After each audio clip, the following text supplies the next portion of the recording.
வணக்கம்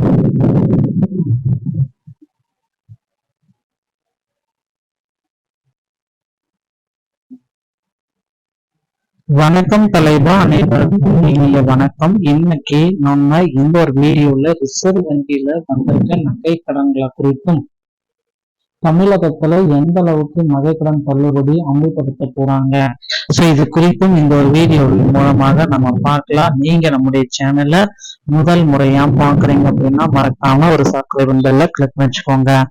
தங்க நகைகளை திருப்பி செலுத்துவதில் வாடிக்கையாளர்கள் எதிர்கொள்ளும் சிரமங்களை குறைக்க இந்திய ரிசர்வ் வங்கி புதிய நெறிமுறைகளை அறிமுகப்படுத்துகிறது. தற்போதைய சூழலில் வட்டி விகிதங்கள் உயர்வால் பல நகையால் மீட்க முடியாமல் போவதையும் வங்கிகள் முறையாக ஏலம் விடாதது குறித்த புகார்களையும் கருத்தில் கொண்டு இந்த நடவடிக்கை எடுக்கப்பட்டுள்ளது. இதன்படி தனிநபர் மற்றும் வீட்டு கடன்களைப் போல இனி தங்க நகை கடன்களுக்கும் இஎம்ஐ எனப்படும் மாத தவணை முறையை கொண்டு வர திட்டமிடப்பட்டுள்ளது. கடன் வாங்குபவர்கள் திருப்பி செலுத்தும் திறனை ஆய்வு செய்த பின்னரே வங்கிகள் கடன் வழங்க வேண்டும். மாதந்தோறும் ஒரு குறிப்பிட்ட தொகையை செலுத்துவதன் மூலம் நகைகள் ஏலத்திற்கு செல்வதை தவிர்க்கலாம் என்றும் தெரிவிக்கப்பட்டுள்ளது.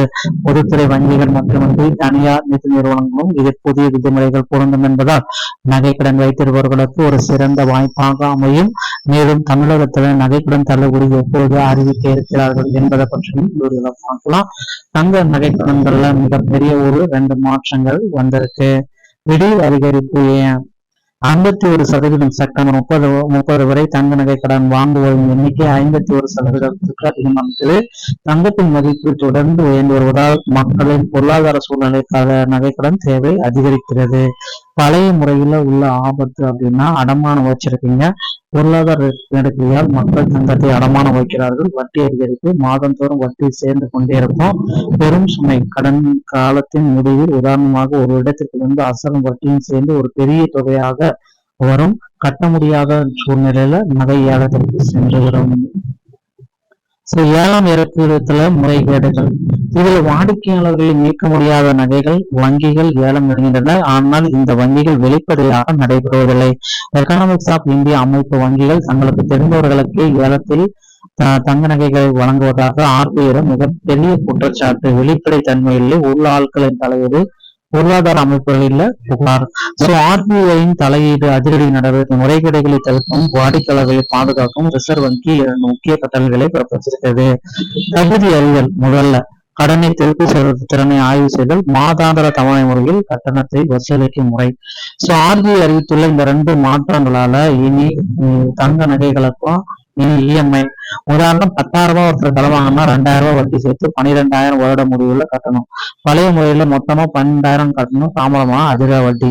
ஆனா இப்ப இருக்கிற புதிய முறையில 12,000 மாத தவணைகளாக பிரித்து சிறு தவணைகளாக மாதம் 1,000 ரூபாய் கடனோடு சேர்த்து வட்டியோடு சேர்த்து திருப்பி செலுத்தும் திறன். தங்க நகைகளின் மாதாந்திர தவணை இதை படிப்படியாக குறைக்கிறோம் அப்படின்னு சொல்லியிருக்காங்க. கடனை திருப்பி செலுத்தும் திறன். நகையின் மதிப்பை வைத்து மட்டுமே இனி கண்மூடித்தனமாக கடன் வழங்கப்பட மாட்டாது. பர்சனல் லோன் மற்றும் ஹோம் லோன் போலவே வாடிக்கையாளரின் பின்னணி சரிபார்க்கப்படும். வாடிக்கையாளர்களால் குறிப்பிட்ட காலத்தில் கடனை திருப்பி செலுத்த முடியுமா என ஆராய்ந்த பிறகு கடனை வழங்கலாம். பழைய முறை அப்படின்னு நம்ம பாக்குறப்ப வட்டி முதல் அசல் ரெண்டுமே செலுத்த வேண்டும். புதிய முறை அசல் மற்றும் வட்டி பிரித்து செலுத்தலாம். மிக அதிகம் கடைசி நேரத்தில் பெரும் தொகை தேவைப்படும். மிக குறைந்த மாதாந்திர தொகையாக செலுத்துவதால் சுமை குறைவு. பழைய முறையில ஆபத்து அதிகம், புதிய முறையில முழு பாதுகாப்பு. இந்த இஎம்ஐ முறை எப்படி செயல்படுது அப்படின்றத நீங்களே செக் பண்ணியிருப்பீங்க. இந்த இஎம்ஐ முறையில தாங்க அனைவருக்குமே இஎம்ஐ முறையால் நடுத்தர மக்களின் நிதிச்சுமை குறையும். கடனை கட்ட முடியாமல் நகைகள் ஏலத்திற்கு போவது முற்றிலுமாக தடுக்கப்படும். வங்கிகள் ஏலங்களில் நடக்கும் முறைகேடுகளுக்கு நிரந்தர முற்றுப்புள்ளி வைக்கப்படும். நிதி அறிவாற்றல் பெறுங்கள். உங்கள் உரிமைகளை தயவு செய்து தெரிந்து கொள்ளுங்கள். இறுதி முடிவு உங்களின் தங்கம் உங்களுக்கு. 2 புதிய விதிகளின் அடிப்படையில தகுதி மதிப்பீடு இஎம்ஐ நோக்கம் ஒன்றுதான்.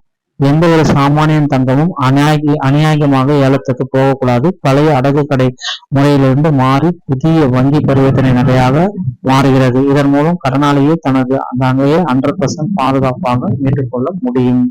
இந்த பயனுள்ள தகவல் உங்களுடைய ஃப்ரெண்ட்ஸ் அவளுக்கு ஷேர் பண்ணுங்க. மேலும் தமிழகத்துல நகைக்கடன் தள்ளுபடி குறித்து அறிவிப்புகள் விரைவில் வர இருக்கு. பொறுத்து பார்க்கலாம். 3 to 5 சவரன் வரை தள்ளுபடியை வழங்க இருக்காங்க. வீடியோ பிடிச்சிருந்தா நீங்க நம்முடைய சேனலோட இணைந்திருங்கள். நன்றி, வணக்கம்.